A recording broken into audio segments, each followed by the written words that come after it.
Olá, tudo bem com você? Nós estamos meditando na palavra de Deus em ordem cronológica. Hoje nós vamos para a segunda carta do apóstolo Paulo a Timóteo, no capítulo 3. Se você tem gostado, partilhe o vídeo e dê o seu gosto, porque não custa nada.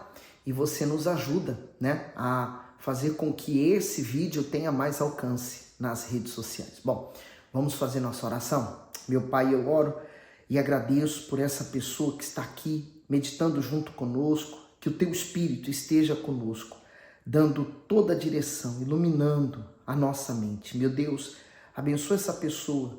Eu não sei qual é a necessidade que ela tem, mas tenho certeza que o Senhor ouve essa oração e irá respondê-la para que ela seja tão abençoada, para que ela tenha respostas, em nome de Jesus. Amém. Então, 2 Timóteo, capítulo 3, versículo 1.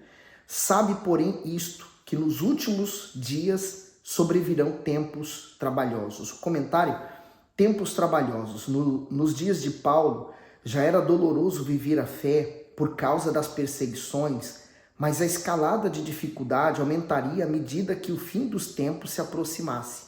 Ou seja, quanto mais próximos estivermos dos dias que precederão a volta do Senhor Jesus, mais lutas enfrentaremos. Esses dias serão difíceis porque o homem estará entregue à maldade, portanto, desprovido de padrões morais e espirituais. As características mais evidentes desse período são o engano, a hipocrisia, a infidelidade, a violência, calamidade e a inconstância na fé. Esses tempos trabalhosos infundirão angústia e aflição naqueles que quiserem se conduzir de maneira justa e temente a Deus. Para se manter dentro da vontade do Altíssimo, o justo precisa ter discernimento e prudência. Além disso, jamais deve viver descuidadamente com respeito à sua vida espiritual. Esse primeiro versículo ele é tão importante para nós hoje quanto foi para Timóteo no seu tempo. Primeiro que ele fala, os últimos dias. Aí você diz, mas já naquele tempo se dizia isso? Sim. Por quê? Quando é que os últimos dias deram início? Quando o Senhor Jesus ressuscitou e subiu aos céus. A vinda do Senhor Jesus pode acontecer a qualquer momento. Não aconteceu ainda, mas pode acontecer. E se acontecer hoje? Então, os últimos dias nós já estamos vivendo ele. E ele fala, sobrevirão tempos trabalhosos, tempos difíceis.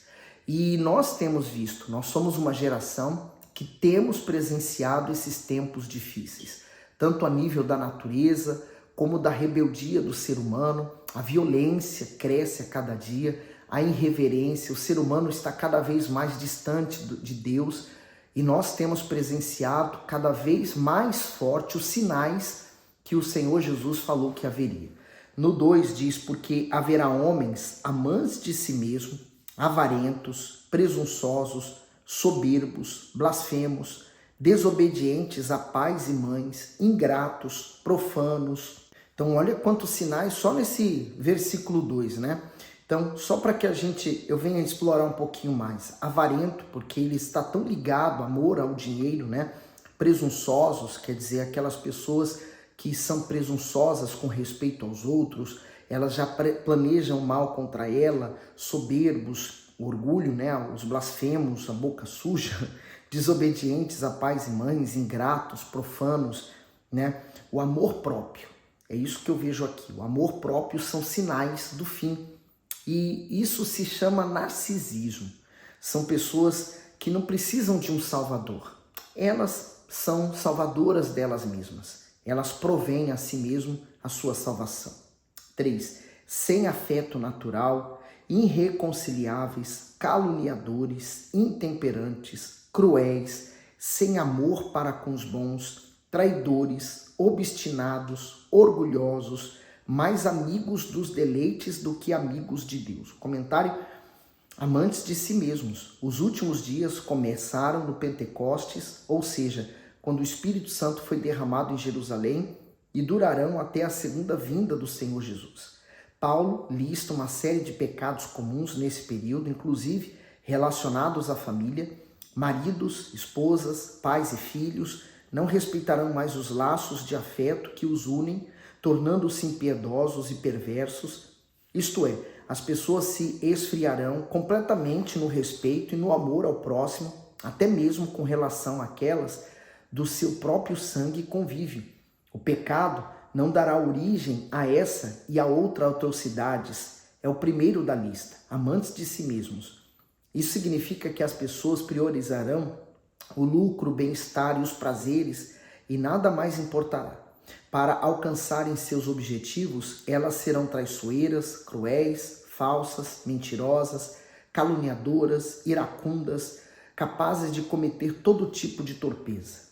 E são coisas que temos visto isso, presenciado isso nos nossos dias, né? As pessoas tão obstinadas, né? O coração tão duro com relação às coisas de Deus. No 5 diz, tendo aparência de piedade, mas negando a eficácia dela. Destes, afasta-te. O comentário do versículo 5, aparência de piedade. Um dos maiores sinais da apostasia é visto dentro da igreja do Senhor Jesus. Os hipócritas no meio dos sinceros, isto é, além da grande quantidade de pessoas fingidas na fé, infiltradas na casa de Deus, a quantidade do disfarce espiritual delas será tão convincente que muitos justos serão enganados e corrompidos. A confissão de fé e de vida piedosa de tais pessoas persuade os incautos, pois elas aparentam ter fidelidade e boas obras, mas na verdade tudo não passa de dissimulação. Ao detectar incoerência entre o discurso e o comportamento, entre as atitudes manifestas em público e as manifestas em particular, além de orgulho, arrogância ou mentira, o conselho é claro: afaste-se. Sabe, hoje nós temos visto crescer o número dos desigrejados, que são pessoas que, num termo bem popular, gospem santidade, né? Falam que são santas, falam que creem na Bíblia, citam versículos, mas dentro delas são sepulcros caiados, como disse Jesus para aqueles fariseus. São pessoas completamente podres, são pessoas que não estão pensando no bem comum, mas apenas no bem próprio, e elas enganam. Então, o engano será uma das armas tão fortes nesses últimos tempos, os 6. Porque deste número são os que se introduzem pelas casas e levam cativas mulheres nécias, carregadas de pecado, levadas de várias concupiscências, que aprendem sempre e nunca podem chegar ao conhecimento da verdade. Então, hoje, por exemplo, o meu vídeo, né? Vou tirar pelo meu vídeo. Hoje o meu vídeo pode entrar em qualquer lugar, em qualquer país, onde se fala o português, e ainda pode até ajudar alguém que fala em outra língua se houver um tradutor. Então, da mesma forma, hoje, a pessoa vai na internet, nas redes sociais, e ela pode fazer todo tipo de lixo espiritual, assim falando, e ele entrar nos lares de pessoas que não têm, né, não leem a Bíblia, então são incautas, e elas terminam acreditando naquelas palavras. No 8. E como Janes e Jambres resistiram a Moisés, assim também estes resistem à verdade, sendo homens corruptos de entendimento, repróbabos quanto à fé, não irão, porém, avante, porque a todos será manifesto o seu desvario, como também o foi o daqueles. Comentário diz: Janes e Jambres, no Antigo Testamento não há nenhuma referência a esses nomes, contudo alguns estudiosos afirmam que eles eram os mágicos egípcios que se opuseram a Moisés ao tentarem imitar os feitos divinos, a fim de impedir a libertação dos hebreus do domínio de Faraó. Porém, estavam se opondo ao próprio Deus, que desejava libertar o seu povo. Essa mesma oposição era vista no tempo de Paulo e é vista atualmente, quando ideias humanas e falsas doutrinas se mesclam à palavra do Altíssimo, produzindo engano e desvio da fé. Os opositores de Deus, cedo ou tarde, serão desmascarados, pois nada pode ir contra a sua vontade. Mesmo que usem de sutileza, de astúcias, serão governados. Essa palavra é muito forte. Resistem à fé. Quantas pessoas hoje, apesar de estar na igreja, também estão nessa mesma condição? resistem à fé, resistem a obedecer. Querem os benefícios de Deus, mas não querem obedecer, né? Um cenário real dos nossos dias. Por isso que quando nós chegarmos ao Apocalipse, nós vamos estudar cada igreja. As igrejas do Apocalipse, elas revelam o estado espiritual das pessoas hoje, né? Dos líderes de hoje, da situação em que está acontecendo hoje na igreja. No 10 diz assim: tu, porém, tens seguido a minha doutrina, modo de viver, intenção, fé, longanimidade, amor e paciência. Então agora, o contrário do que nós vimos, né, daqueles que são amantes de si mesmo, aqueles que são seguidores de Cristo, eles têm um modo de viver diferente, né? As suas intenções, a sua fé, a longanimidade, o amor, a paciência. Então é diferente a forma deles agir. Por isso que nós damos testemunhos para o incrédulo. É importante, por exemplo, você trabalha, você estuda, aonde você mora, aonde você convive com pessoas que são incrédulas, que elas possam ver em você a diferença de um cristão. Não significa que você vai agora se entregar numa amizade, num laço de amizade a elas total. Mas eu digo assim, no sentido em que você tem que conviver com elas, mas elas vão ver em você uma pessoa diferente, uma pessoa da fé. Elas vão ver em você um caráter, um amor, que ela não vai achar isso em outras pessoas.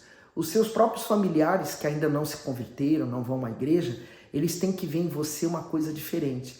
E eu não estou dizendo aqui que você vai falar de Jesus para eles a todo momento, né? Que vai falar de Cristo. Não, pelo contrário. Mas, por exemplo, você chega na rua, você abraça uma pessoa que você conhece, você fala com ela com amor, com jeito, com carinho. Mas em casa, por vezes, você não abraça seu familiar, você não fala bem com ele, você maltrata, você é uma pessoa muito bruta. Então, falta um testemunho, não falta? Muito bem. E aí no 11, perseguições e aflições, tais quais me aconteceram em Antioquia, em Icônio e em Listra, quantas perseguições sofri, e o Senhor de todas me livrou. Então, nós vamos passar por isso, né? Por sermos diferentes desse mundo, por pensarmos diferente das pessoas desse mundo, seremos perseguidos. O Senhor Jesus falou: bem-aventurados que serão perseguidos por causa da fé e do nome do Senhor Jesus. Mas ele falou: de todas o Senhor me livrou. Mas Paulo foi açoitado muitas vezes, mas Deus o livrou. Deus o quis vivo. Então, por mais que enfrentemos lutas nesse mundo, nós temos uma esperança. Jesus vai nos livrar de todas elas. 12. E também todos os que piamente querem viver em Cristo Jesus padecerão perseguições. Mas os homens maus e enganadores irão de mal para pior, enganando e sendo enganados. Então, aquilo que plantamos, aquilo que semeamos, vamos colher no futuro. Então, aqueles que são maus, nós não podemos olhar para eles. Talvez você olhe para aquela pessoa que fez tão mal para você e talvez ela siga a vida dela como se nada tivesse acontecendo. E você olha para ela e você fala: ela parece que vive melhor do que eu. Não olhe para os outros, olhe para si, olhe para a sua vida. Porque ele está dizendo aqui, ó, homens maus e enganadores irão de mal a pior. Quer dizer, eles já são maus, vão ficar piores. Pessoas que enganam vão enganar ainda mais, mas assim como eles enganam, serão enganados. Sabe, uma das piores coisas que tem nesse mundo é o vazio de Deus. Essas pessoas más, né, elas são vazias de Deus. E porque são vazias de Deus, não tem o amor nela. Deus não tem amor, ele é o amor. Ele é o amor em pessoa, ele é a essência do amor. Então, aqueles que se entregam a Jesus também passam a ter esse amor, o amor e a fé, né? Os dois têm que estar juntos. Esse amor passa a estar nessa pessoa. Então, isso faz com que a pessoa não maltrate as outras pessoas. Por que nós temos visto o ser humano tão frio um com os outros? Não se importa com a dor do alheio, porque falta-lhe o amor. Estão vazios de Deus. 14. Tu, porém, permanece naquilo que aprendestes e de que foste inteirado, sabendo de quem o tens aprendido, e que desde a tua meninice sabes as sagradas escrituras, que podem fazer-te sábio para a salvação pela fé que há em Cristo Jesus. Então, o que nós temos aprendido? Vamos praticar. Como eu normalmente digo, né? Você não precisa ter lido a Bíblia toda para ser de Deus, mas o que você já aprendeu, põe em prática. E isso vai fazer com que você seja abençoado e Deus se agrade de você. Deus não cobra uma perfeição, mas Ele cobra uma santificação nossa, quer dizer, uma separação do mundo. 16. Toda a Escritura é divinamente inspirada e proveitosa para ensinar, para repreender, para corrigir, instruir em justiça, para que o homem de Deus seja perfeito e perfeitamente instruído para toda a boa obra. Comentário do 16 diz: toda a Escritura é divinamente inspirada. Ao longo dos anos, muitos têm trabalhado para colocar em dúvida a inspiração dos textos sagrados. Levantam questões como supostas incoerências ou o fato de homens falhos terem sido usados para registrar os escritos. Tudo isso visa a colocar em xeque a autoridade das Escrituras e privar o ser humano de conhecer a verdade. Nenhum outro livro é capaz de explicar com detalhes a criação do mundo, os dilemas da vida e o que acontecerá ao homem na eternidade. Assim, a palavra de Deus fala com perfeição, harmonia e clareza sobre o passado, o presente e o futuro. Além disso, somente ela consegue repreender o ser humano dos seus pecados e ao mesmo tempo conduzi-lo ao arrependimento e à mudança de atitude. O Altíssimo é o autor do conteúdo das Escrituras. Embora Deus tenha se utilizado de homens, Ele o inspirou por meio de revelações dadas pelo seu próprio Espírito. Nós temos visto movimentos hoje de pessoas que querem tirar determinadas partes da Bíblia, achando que são coisas do passado, que não devem estar no presente. Pessoas que estão alterando a Bíblia, sendo que lá em Apocalipse está escrito que ninguém deve alterar, né, o que está na palavra de Deus. Mas muitos, para justificar os seus erros, para aliviar o peso da sua consciência, né, eles querem retirar coisas da Bíblia para falar assim: não, agora eu posso fazer porque não está na Bíblia, né? O diabo tem trabalhado fortemente nisso. A parte B diz proveitosa. A Bíblia é uma enciclopédia divina em que cada livro destaca a perfeita vontade de Deus para todas as áreas da vida humana. Todo o corpo canônico, os escritos sagrados que compõem o Antigo e o Novo Testamento, é digno de confiança e traz a receita da vida feliz e bem-sucedida. Por isso, essa obra divina é útil para ensinar, repreender, corrigir, instruir. Por séculos, o diabo usou homens perversos para tentar destruir, ocultar ou desacreditar o texto sagrado, mas fracassou. Portanto, ele continua testemunhando a vontade do Altíssimo para a humanidade. Quem não despreza a palavra, mas faz dela seu conhecimento mais valioso, receberá inspiração e força todas as vezes em que meditar nela. E eu espero que com esses vídeos eu possa incentivar você a ler mais a Bíblia e incentivar outros a fazer o mesmo.